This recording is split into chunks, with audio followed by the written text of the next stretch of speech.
할렐루야. 오늘도 참으로 좋은 날입니다. 이 시간 말씀을 듣는 모든 분들에게 하나님께서 은혜 베풀어 주시기를 원합니다. 용두사미라고 하는 말이 있는데요, 이는 머리는 용이지만 꼬리는 뱀이라고 하는 뜻으로 처음은 좋으나 끝이 좋지 않음을 비유적으로 이루는 말입니다. 남유다 왕이었던 이 아마샤는 그가 왕이 되어서 통치 전반에는 하나님께 순종하며 나갔을 때 그의 나라가 흥했습니다. 그러나 통치 후반기에는 영적으로 완전히 몰락하고 말았습니다. 아마사가 왜 영적으로 이렇게 몰락하고 말았을까요? 오늘 본문을 통해서 그 이유에 대하여 함께 은혜를 나누기를 원합니다. 아마샤가 영적으로 몰락한 이유는 첫 번째, 하나님의 은혜를 망각했기 때문입니다. 아마샤는 하나님의 도우심으로 에돔과의 전쟁에서 크게 승리를 거두었는데요, 그런데 문제는 전쟁에서 돌아오는 길에 아마샤는 에돔의 우상들을 가져와 자신의 신으로 경배하며 분향을 했습니다. 전쟁에서 승리를 주셨고 지금까지 지켜주셨던 살아계신 하나님의 은혜를 새까맣게 잊어버리고 아마샤는 에돔의 신들에게 현혹이 되어 그것들에게 구애했던 것입니다. 이때 하나님께서 선지자를 보내어서 에돔의 우상들에게 분향한 아마샤를 책망하였습니다. 아마샤는 선지자의 경고에 귀를 기울이고 회개하기는커녕 하나님의 경고를 거부하였는데요, 결국 그는 하나님의 은혜를 잊음으로 자신의 몰락을 자초했던 것이지요. 우리들도 지금까지 베풀어 주신 하나님의 은혜를 잊어서는 결코 안 될 것입니다. 아마샤가 영적으로 몰락한 두 번째 이유는 그가 교만했기 때문입니다.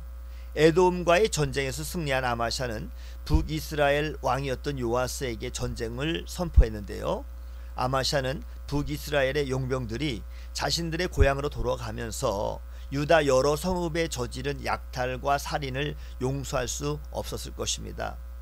요아스는 아마샤에게 레바논의 가시나무와 백향목의 비유를 들어가면서 아마샤가 자신을 이길 수 없음을 충고했지만, 그러나 교만이 아마샤의 눈과 귀를 닫았고 결국 그가 전쟁을 통해서 자멸의 길을 가도록 재촉했던 것입니다.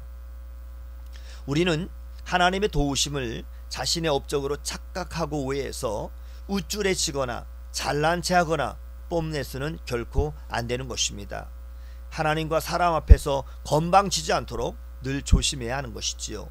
따라서 우리가 교만해지지 않으려면 모든 것이 하나님의 은혜입니다 라고 날마다 하나님께 영광을 돌려야 하는 것입니다. 셋째, 아마샤가 영적으로 몰락한 이유는 하나님의 말씀을 떠났기 때문입니다.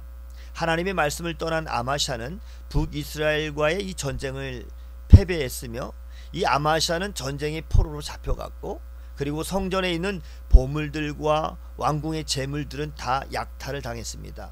그가 이후에 예루살렘으로 돌아왔지만 아마샤의 왕권은 결국 회복되지 않았으며 비참하게 반역자들에 의해서 살해를 당하고 말았습니다. 하나님을 버리고 에돔의 우상을 선택했던 아마샤의 결말은 비참하게 끝이 나고 말았는데요, 물고기가 물을 떠나면 살 수 없듯이 인생에 있어서 모든 비극의 시작은 바로 하나님을 떠나면서부터 시작되는 것입니다. 아담과 하와가 하나님의 말씀을 떠났을 때 인생의 비극이 시작되었습니다. 만일 아마샤가 하나님의 말씀을 떠나지 않고 에돔의 우상들에게 경배하지 않았다면 그는 시작과 끝이 모두 형통했던 왕으로 기록되었을 것입니다. 우리들은 스스로 하나님과 하나님의 말씀을 떠나서 자멸하지 말아야 하는 것입니다. 기억하십시오. 우리의 인생을 형통하게 하시는 분은 하나님이십니다. 하나님의 은혜 안에 머무르는 삶이 진정한 형통의 삶인 것입니다. 신앙이 변질되는 것을 경계하려면 언제나 하나님의 은혜 안에 머물러 있어야 하며 모든 것이 하나님의 은혜임을 늘 겸손히 고백해야 하는 것입니다. 오늘도 자신의 공로나 성취가 아니라 하나님의 은혜였음을 자랑하며 사시는 복된 성도님들이 다 되시기를 주님의 이름으로 축복합니다. 샬롬.